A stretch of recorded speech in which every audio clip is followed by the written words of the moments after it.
right, we got a special day for you, man. We are pumped about this morning. We have a special guest speaking today. Matt Kolb, if you could come on stage, please, my brother. Matt is going to be giving his testimony this morning. And we've just been praying and waiting and looking and just waiting for the right moment for Matt to be able to really preach his heart. And he's going to speak to us this morning. He's going to preach this morning.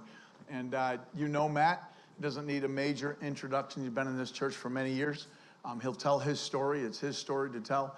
And Matt truly is one of my strongest friends and one of my closest brothers. And I love him dearly. And we have connected. The moment he showed up, we connected in just such a real way.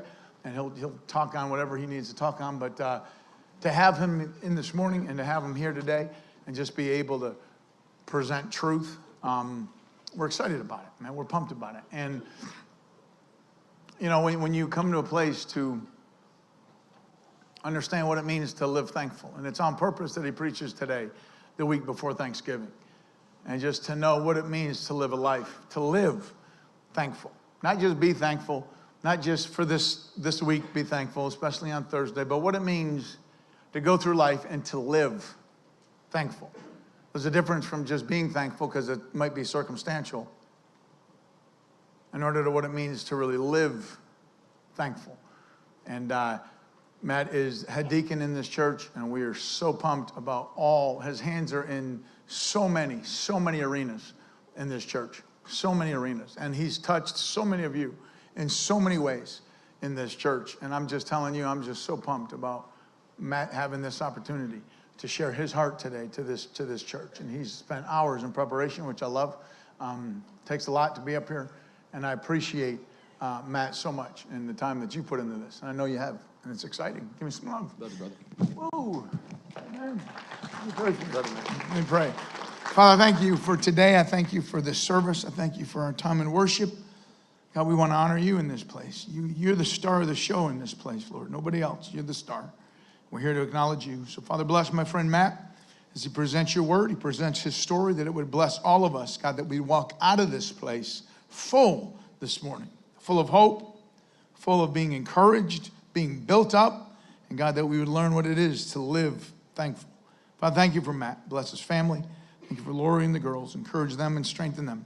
God, I just pray that your word would penetrate hearts today. In Jesus' name. Amen? Amen. Come on, brother. Love you, buddy. Thank you, brother.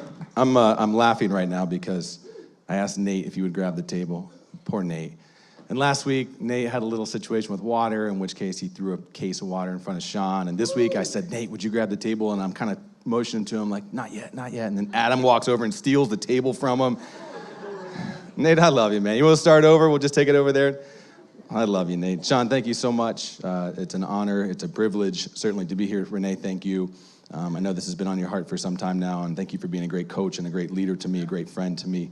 And man, this is just a very, very special day indeed. There's actually been just one verse that's really been kind of on my heart, honestly, for the last couple of months, Psalm 9:1, and it says, I will give thanks to you, Lord, with all my heart, and I will tell of all of your wonderful deeds. And as I just prayed on that and meditated on that, and you just think of the word wonderful deeds, a question came to my heart, and that was, what happens when those wonderful deeds that we can look back on, that were God's wonderful deeds, but they might have been bumps in our own road.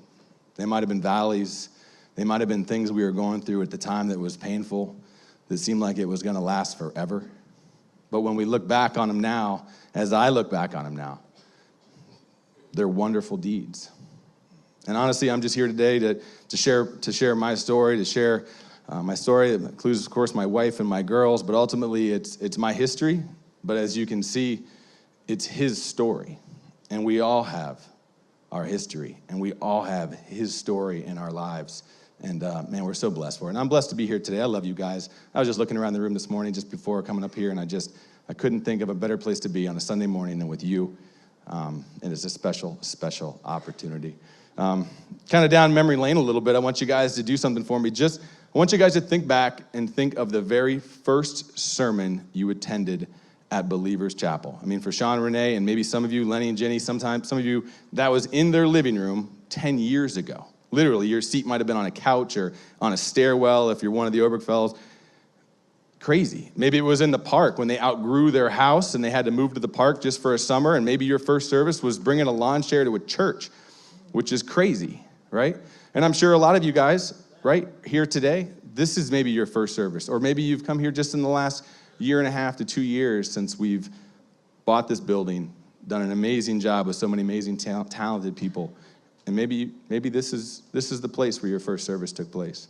For me, honestly, personally, it goes back almost 6 years ago. We moved here from Colorado, and our first service was the weekend after the 4th of July weekend in 2013, and I can remember it. It was like 89 degrees, and if you guys remember BC West, that deck was incredibly hot after services. I remember walking up on the porch, and my wife had already kind of called Sean ahead of time and told him we were coming and kind of trying to find a church for us in the area. I remember walking up and just shaking his hand and just being like, wow, who is this guy? You know, full of energy and just giving me a hug like he already knew me. And I remember walking in the foyer, just full of just smiles and joy and people who didn't even know me, but were just happy to see me and to meet me. And I still see that today, and we're so blessed by so many amazing people.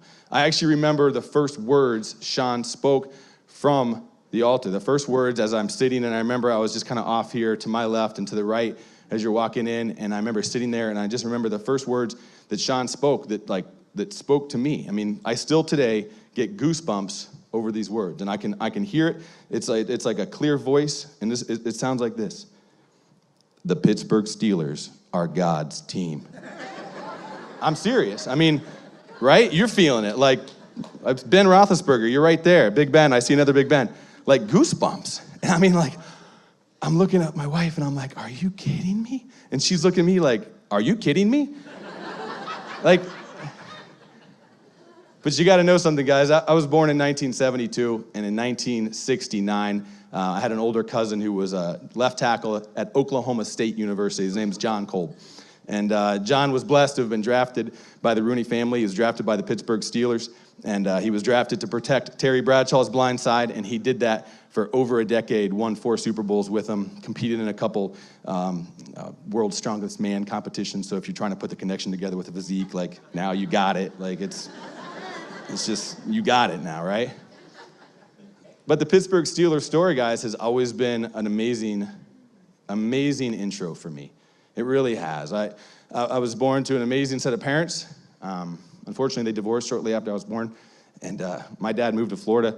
But man, my mom worked so hard for me. We bounced around a lot. I think there were 6 elementary schools in my hometown of Ashland, Ohio, which is about 4 hours from here. And I think of the 6 elementary schools, I went to 5 of them in the first 5 years. So kindergarten through 5th grade, lots of new friends. But I can tell you, every single one of them, when I'd walk in a room and they'd see my last name and they'd say, is John Kolb your?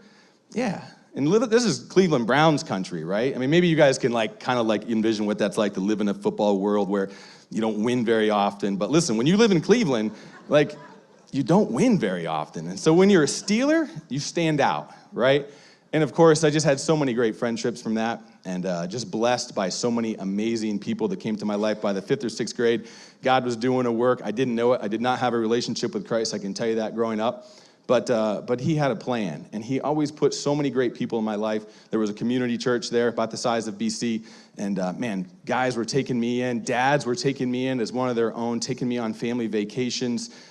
Just a really special time. But again, Pittsburgh Steelers friends, and I still laugh about it today in my connection with Sean, but it's done so many great things for me. My mom remarried when I was 12 years old, just to a great man. He's still a great father figure to me. He's actually sitting in a deer blind about 3 miles from here because he had priorities today. But he's on his phone right now watching, and that's pretty cool. But it was great, and we had great values. I mean, growing up, we just loved to play football, loved to be in the woods, just loved to just be a kid. If you drank or you smoked or you did anything like that, as a group of friends, we were just kind of like, no, that's just not our thing.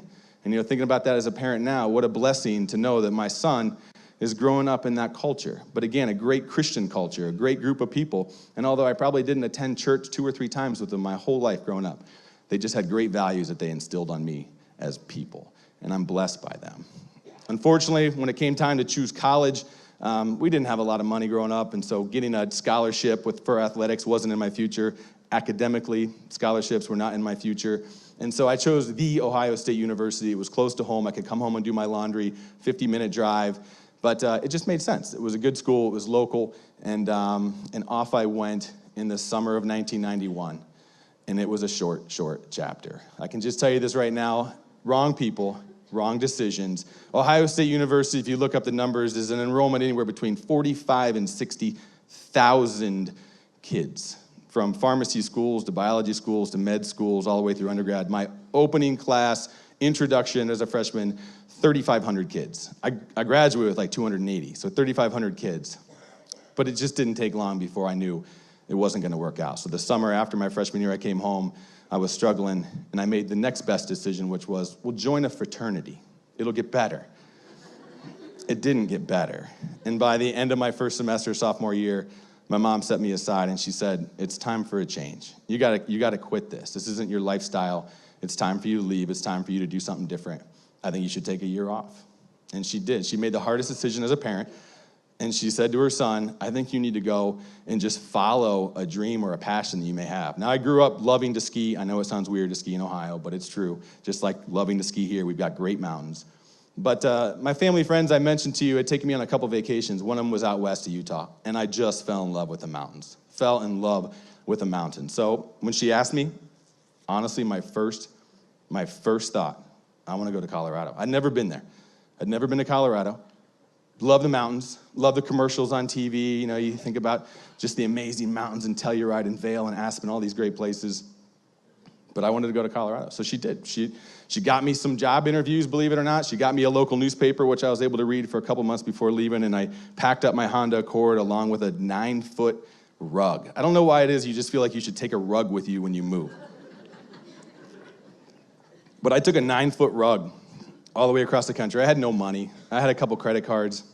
I had no money. But I landed in Boulder with nobody to know, nowhere to stay. And within a couple weeks, I found a little cheap apartment. And I found myself living in Boulder, Colorado as a 20-year-old. Now, you got to know something about living in Boulder, Colorado. There are some rules. I call them rules. They're almost laws to living there. There's a dress code, right? You have to have Patagonia or North Face on your jacket. Everything you own has to be brand new. If it gets dirty, you throw it away. You don't wash it. You don't dry clean it. If it gets torn, you're kind of cool if you put a little duct tape on it, but it's got to be like designer duct tape, and then once that wears out, you just toss it, right?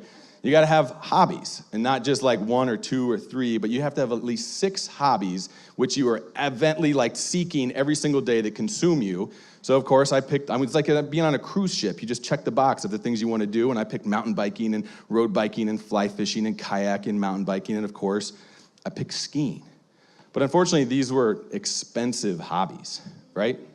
And so instead of just saving up, and of course I did have a job, instead of saving up and buying all these expensive toys so that I could look the part of being a Boulderite, right? I did what I thought was really smart. I got like a bunch of credit cards, and I maxed them out, like to live the lifestyle, right? This was amazing. It was like, I'll take that bike, and I want that kayak, and it was unbelievable. I was just living the dream, right? And actually, I had a pretty good paying job, right? I got involved in real estate, which became a passion of mine, and just kind of started to see some things. But I started to see some things in relation to how debt can really be a friend, and I'll put that in quotations to you. The age of 22, I bought my first house. I was working for a mortgage brokerage firm, bought my first house, had all these amazing fancy toys, had an old cool FJ40 Land Cruiser, if you guys know the old Toyota Land Cruiser. So I mean, like, I felt like I was a postcard for living in Boulder, being a young kid. I re-enrolled at the University of Colorado. That was a big part of the decision to go to Boulder, was there was a university there. So here I am back in school, right? All these toys. We got a cool, good-paying job. Own a house. I had a job working for Vail part-time. Ski passes were expensive. They still are. But when you have to pay $3,500 for a ski pass, you get another job. And so I got a job working for Vail. Led me to work in this little ski shop. And one night in cold November, 21 years ago, this last Wednesday, this most beautiful woman in the world walked in the door. Now, unlike Sean and Renee, whose story we know, where they're at Edinburgh, and Sean walks into a party and there's like a glow around his head, and Renee like floats over to him and she's like, will you marry me? You know, like we hear Sean tell the story. Like, it's an amazing story. it didn't go that well for me. In fact, my sense of humor and my wit, sarcasm, didn't sit well with Lori. And so she came in to get a part for her ski rack. She was going up to the mountains to ski, and she kind of looked at me and waved, and she walked out the door. The very next night, it was like a minus 10 degrees in November in Boulder, super cold night, and we both happened to actually just be at this little pool hall. We both love playing pool. And I saw her, and I walked right up to her, and I said, "Hey, you left before I could ask you on a date." And she said, "You know what? If I would have known that, I would have stayed." And from that day, it's a great story. I love my wife, and so it's just it was a great line. I mean, let's just be honest, that was a great line, right? Let's just be honest, guys. That was a great line. But it worked. And man, we had just such a fun adventure together. We first started dating. We just had so many passions. We loved to cycle together and just backpack together. We went overseas together to Europe. We just did so many amazing things. And then we bought our first house together.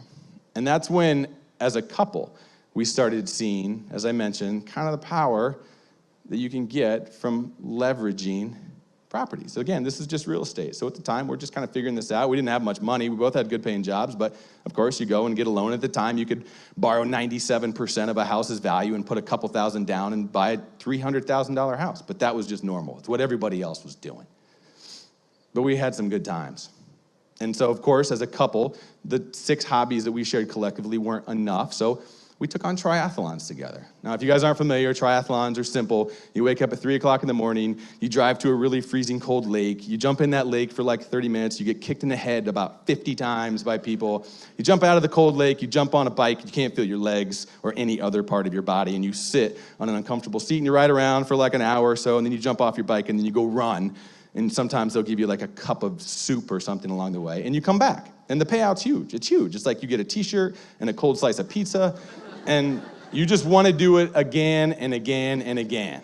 And so I did, and we did. And we just started training, and we had so much fun. She will joke that she was faster than me, and she was definitely a better swimmer than me. But we had a lot of fun with it. But I wanted more. It's always the thing, right? You have these adventures, you have these things, whether it's the houses and whatnot.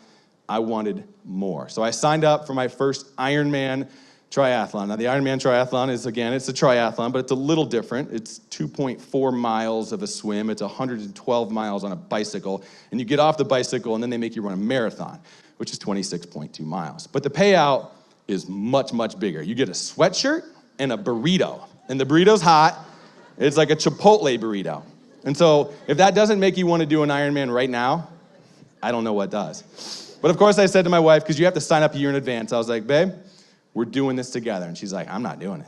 I'm like, "Please tell me you have a good excuse." She's like, "I'm pregnant." I'm like, "Wow, that's a good excuse."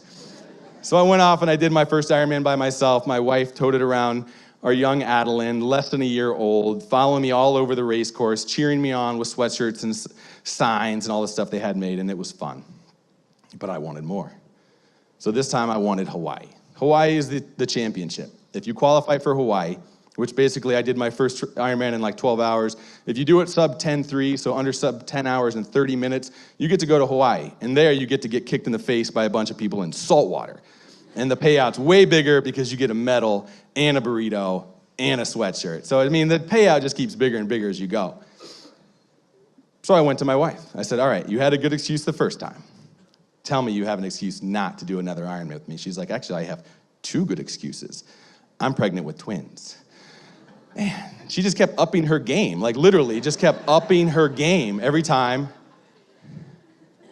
But I knew I needed to do something different. If I was gonna compete at Ironman level and go to Hawaii and do those things, I had to up my game. And so at the time, I was a real estate agent. I just become a real estate agent, got my license, started representing clients, was really kind of getting into it as a family. We started doing fix and flips, which we started buying houses and leveraging ourselves once again and fixing them up and selling them, putting everything we had on the line. But we were doing it. We were living the Boulder dream. We leveraged my first townhouse I told you I bought, and we bought a townhouse up in Vail, Colorado. So we were spending our weekends with friends in Vail, coming home. I'm a real estate agent, Ironman guy, working to be another Ironman guy, and Lori and I are just feeling blessed. But I knew I needed to up my game for training. So as a realtor, I decided not to drive in my car for like 6 months. I was gonna ride my bike wherever I went. I was gonna train, I was gonna get super fit, super fast, and I was gonna go to Hawaii. So I did. I just started showing up for clients on bikes. And I'd ride ahead of them sometimes. They'd drive and I'd ride my bike. And keep in mind, this is Boulder, Colorado. They do give you tickets if you drive your car. So they want you out of your car. They want you on bicycles or on, footpaths or whatever. And so I basically just started riding my bike everywhere. And one night I'm in my basement and I'm just going through my notes for the next day. And these words came to me. And I walked up, my wife was giving our kids a bath, and I said, pedal to properties. And she's like, that makes no sense. And I was like, no, it does, pedal to properties. This is a great idea. I could start a real estate company where all we do is offer clients the privilege to ride around on bicycles, and it's a whole new way to see a community. It's a whole new way to see an area they might be moving to. And she was like, it's brilliant, let's do it. So once again, we leveraged everything. I started a little business downtown Boulder. We had bikes at some of the hotels with our names and our signs on it, right? We were doing it. We were starting this little business together. Our kids were young. They had their own little cruiser bikes. I had, again, a few agents working for me, and I started to get some pretty decent press. And the press was first magazines and some newspapers. I started getting interest from places around the country who wanted to do the same thing. And then I got a magazine. And I remember it showed up, and it was in a box, and it was highlighted, and it was by Entrepreneur. And the title of the magazine just said, Top 100 Business Ideas. And I was like, this looks cool. It's highlighted, and there's a sticky note.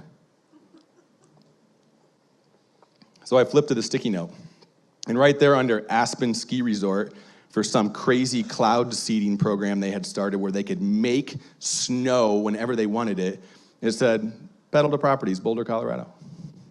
And I was like, this is a joke. Like, I've got lots of buddies who love to play practical jokes, and they're really super talented. They could make a whole magazine with my name in it just to fool me.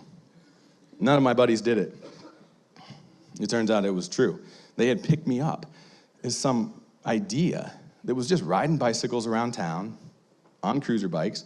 But it turns out there were a bunch of communities at the time who were trying to go green and do something different. And realtors saw it as a way to think outside the box a little bit, right? Get some notoriety in a community, a crazy crowded market. And then my phone rings. It's not 2 hours later. At the time I had a client, he was in town, he had just sold a business in Australia. He netted $35 million from the sale of his business. And he called me up and he said, it looks like the price just got higher.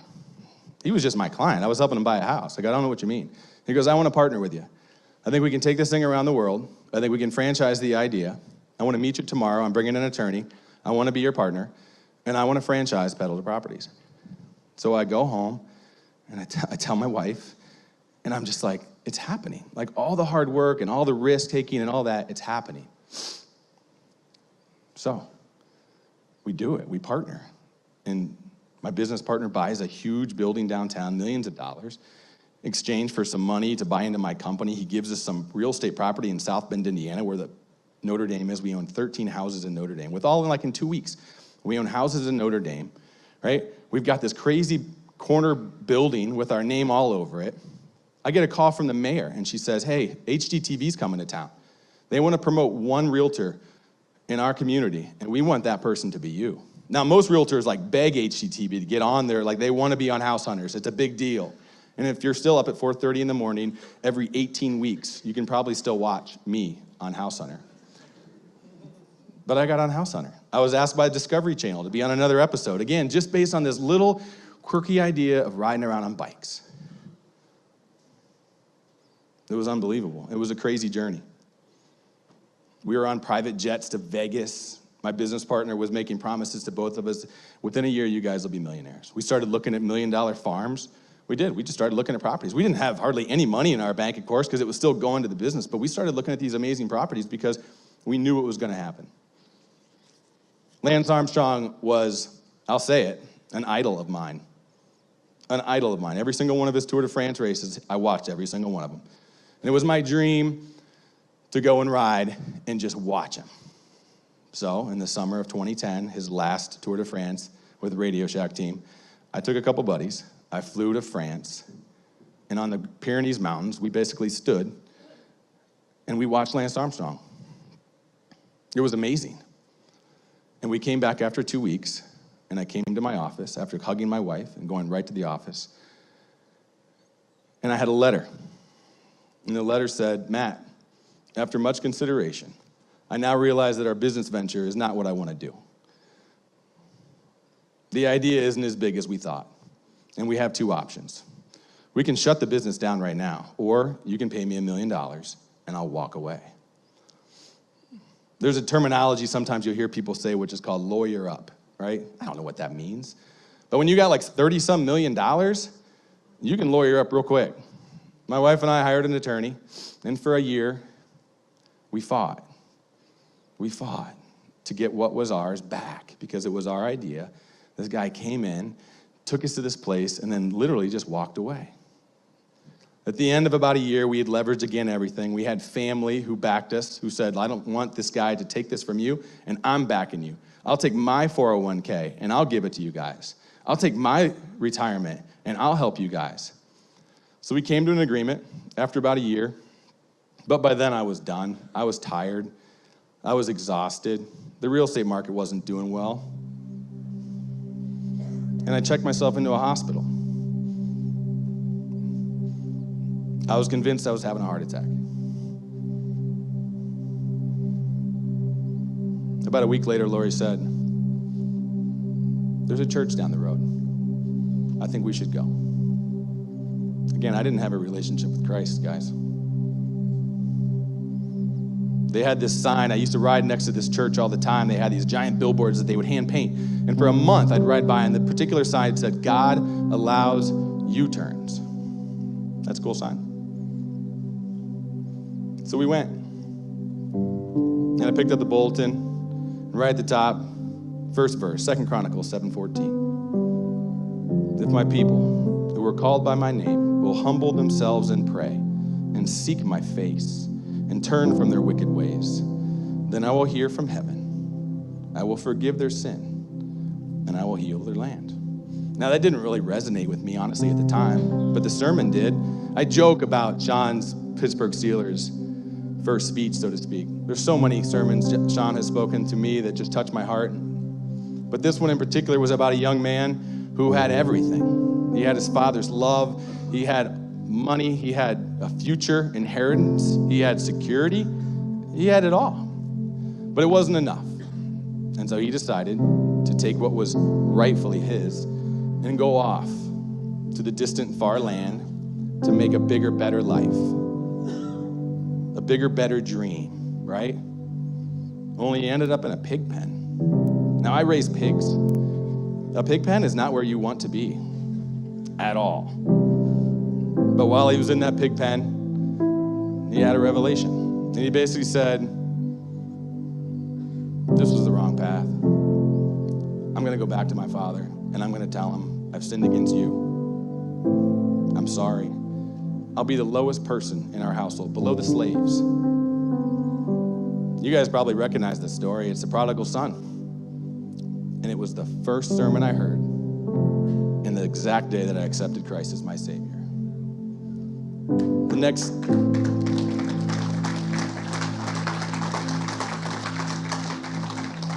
next 6 months were a blur. I put away the real estate gig. I was done. I started building chicken coops and doing fix-it-up stuff for friends just to make some money. I was in every single thing that church offered. I was in it.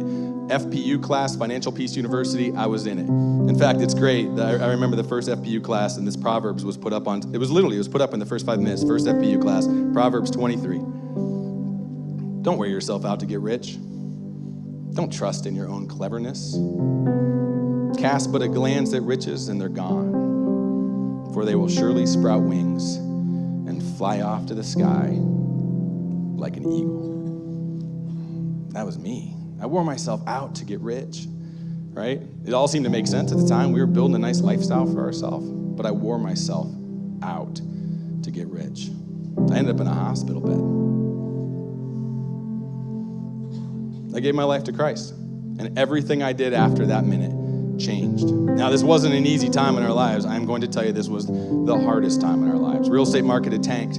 Every house we owned in South Bend, Indiana, was worth less than the tax roll on that house. We gave every one of them back to the city of South Bend. Gave it to them. Half of them they tore down, they built a park. The other, they waited for the market to come back, sold to investors for additional fix and flips, and we were just on the losing end. We used to have fancy cars. We loved to lease expensive cars. That's what you did. You just leased a car. And when you're done leasing a car, you just turn it in and they give you another one. And it just comes with a new payment. I watched my wife's dream car drive away on a trailer. Called the bank. We don't want it anymore. We can't afford it anymore. Come get it. And we're like, well, it doesn't really work that way. Well, it's going to now. So they did. They showed up and they took it away. The business was pretty much gone. I signed it over. You can't technically sign over a business for free. So on the sale doc for me signing over Pedal to Properties to an agent who worked for me at the time, it says $1. I sold my business for $1. And in that same time, I was in scripture, and honestly, I can't tell you what I was reading, but my wife was again giving the girls a bath, and I walked in tears, and I said, honey, it's time to go home. Now, I'm from Ashland, so when I said it's time to go home, I meant here, but she knew it was time to leave Colorado. It was time for a different life. So we did. We packed everything up in in a semi-truck. They dropped off a semi-truck, and on a Wednesday, we were supposed to move to New York. We'd saved up a few grand. My wife is great at selling stuff. She sold almost everything we owned. I at one time had 500 cruiser bicycles. We used to manufacture bikes in China. We sold all kinds of stuff just to get here. And 2 nights before we moved to New York, my wife goes to Walmart to get a gift because we had a baby party to go to, a friend's party. And she comes home, she's like, my card didn't work. She has said that a lot in some of our seasons. My card didn't work. Huh. I'll call Dave. I had a personal banker, right? There's times in your life where you say, oh, well, I have a personal banker. It doesn't necessarily mean anything, folks. So I call him up. Hey, Dave, my wife's card doesn't work. Yeah, we know. Well, what do you mean? We took it. What do you mean you took it? Like, we just emptied your bank account, Matt. Whatever you had in your account, we took it. I'm like, well, you can't do that, Dave. That's my money. He's like, no. See, that's where you're wrong. You signed all these dotted lines about how the properties and the business and all this and this and this. It was leveraged against you personally, your commitment, your signature. And we hear you're leaving town. We heard you sold the company. So we took it. We have a semi-truck in our driveway, and we have 0 cents to our name. So like most good parents, you put a smile on your face and you go to the party. And you guys got to understand something. Moving here, I still wanted to have the lifestyle. I knew that Ellicottville had mountain bike races every Tuesday night, and I owned a bicycle, and its name was Blaze. When you spend a bunch of money on bikes that only get made a handful of times a year, they name them. It's ironic that his name was Blaze. A guy walks up to me, doesn't even know we're moving, and he says, hey, you still have Blaze? Yeah. You want to sell it? No, I can't sell Blaze. I mean, think of all the fun things I can do when I get back to New York. So that night, it hit me. Dude, you don't have anything, Matt. If you're going to give your life to Christ, if you're going to give it all up, give it all up. So I called him up, 10 o'clock at night. Show up tomorrow. Shows up. Bag of money for a bike. Bag of money, truck driver. No joke. We're going to New York. Getting here, guys, it wasn't easy. We rented a house from family. We both worked kind of entry-level jobs just to pay the bills. We couldn't afford internet when we first got here in 2013, so we used to park next to BC West and do business there. And Sean would bring us snacks. But he knew. He knew our story because we shared it with him, but most people didn't know our story. I'll just kind of flash forward now, just what's crazy, but flashing forward 6 years. I'm actually thankful for our finances now. Believe it or not, my net worth today is worth more than it was then. Your net worth is just what you own and subtract what you owe. Mine was a negative number. Now we own a farm. I can't afford farm equipment, so I borrow it, but I own a farm, and it'll just be paid off here in a few years. We buy simple cars to get us from A to B, and they work sometimes. But I'm thankful for this particular Proverbs because this is when it changed for us, folks. It's Proverbs 3:9-10. Honor the Lord with your wealth, with the first fruits of all your crops. Then your barns will be filled and overflowing. and your vats will brim over with new wine. Financial peace, guys, it taught me to do one thing. God spoke to me and said, do one thing first, give. And 6 years ago, we made that commitment. No matter what we've got, if it's 0, we're still giving first. If it's $1, we're still taking it off the top. 10%, 10 cents, here we go. Folks, can I tell you, in the 6 years I've been here, I can count the number of times I've been with lack on one hand. And that's a real small number. That's a real small number. God, I'm thankful for our marriage. My wife is my best friend. I can't look at her right now because I'll lose it, but we battled together. We've had some great journeys. We've gone through a war zone together, and we came out on the other side, and we're so much stronger. I'm thankful for my girls. They've endured a lot. I'm thankful for my friends. That's you guys. Most of our friends in Colorado, they don't even know we left. I spoke to one of them a couple months ago, and he goes, dude, where you been? It's like you vanished. I've been gone 6 years, brother. Yeah, we haven't hung out at all. No. But I have a whole new group of friends. They're friends. They don't love me for what I do or how fast my time splits are. They love me for me. They don't care about my truck, how old it is. They love my truck. It's big red. They don't care that I have Tyvek on my house right now or that I have literally insulation in most of my house with no drywall. I'm thankful for this church, to be asked to be a deacon, to be asked to be a project manager and lead a great group of people, to be asked for so many teaching opportunities and learning opportunities and men's groups and retreats. Best people on the planet. And as we just come into this Thanksgiving season, I look around and I'm like, no question. Recently, Sean and I have had an opportunity to go to Houghton College and lead a Proverbs group, which we do every few months. My Houghton brothers and sisters over here, go Highlanders. I never finished school. It always felt empty. So a year and a half ago, I enrolled at Houghton College. And after 17 classes, I graduate in 4 weeks. Go Highlanders.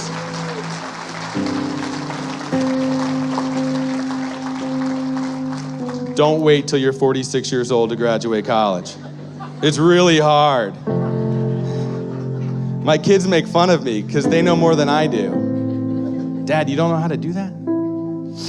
They're great tutors, great tutors. Guys, Wednesday's a big deal. This coming Wednesday's a big deal. Because it turns out our story, our history, is his story. And he's got a story for all of us. He's got a future for all of us. One of hope.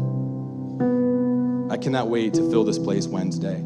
I cannot wait to hear your testimonies and just what God has done in your lives over this last year. I can't wait. It truly is an honor and a privilege to stand here today and just look around and realize we're all just on this journey together. And I appreciate you letting me share my story. I love getting to know you more, even if it just means you getting to know me and my wife and my kids a little more. Because it's a great story, and we're blessed by it. We truly are. Bumps in the road and everything, hospital bed, financial failure, vehicle driving away on a truck. I'll take it.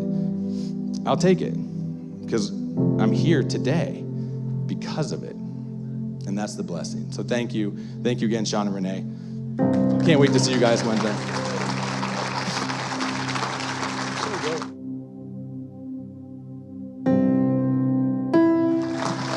Hey, if you could just stand to your feet, please, for a minute. I just want to share this verse. We love Matt and Lori and the girls are just a part of this church in a real way. And just, I love Psalm 141. It says this because, life will take you on a journey. We all know that. And when you understand, journey is just a part of the training. And I learned that through police work. To be a pastor, the absolute best training in the world was to be a cop. I didn't know that at the time.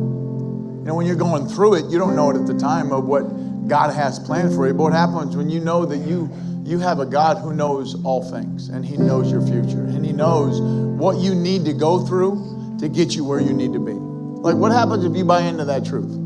God knows what you need to go through in order to get you to where you need to be, right? And when you understand your journey in life, that's just training for what's ahead. And I love this verse. Psalm 141 verse 8 says this, for my eyes are towards you, O Lord. I love this. My eyes are towards you. Man, do we put our eyes on the bad of the journey? Do we put our eyes even at times on the good of the journey? Or do we put our eyes just simply on God? God, my eyes are towards you. My focus is on you. The good, bad, and the ugly. You are still God. You will always be God. You can't be anything less. And my eyes are towards you. Watch this now. Oh God, the Lord, in you I take refuge. Refuge means shelter. In you, I come under your shadow. I come close to you. You see, if you're going to be under the shelter of God, if you're going to be under his refuge, you have to be close to God. And when you understand what it means that will take refuge in you, do not leave me defenseless. Do not leave me defenseless. I mean, even in Matt's journey and Matt and Lori and their story and just the seeing the up and the down, and then to come home and to be a part of Allegheny, New York, to buy a farm. And that's just part of his story. He's just got such a deeper story, and it's so good. It's such a great story. And then to see where God has used him in such an incredible way in this ministry, in this church, and to help get us where we're at. Church, we are blessed. We are blessed, man. God has given us an amazing team. And he's given us an amazing staff.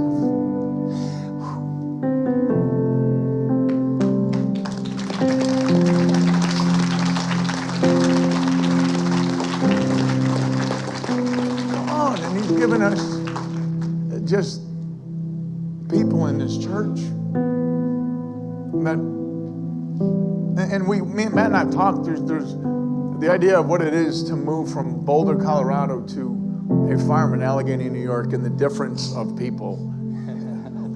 Wow. It's sunnier there. It is sunnier there. We get the 65 days of sun here that they don't get there.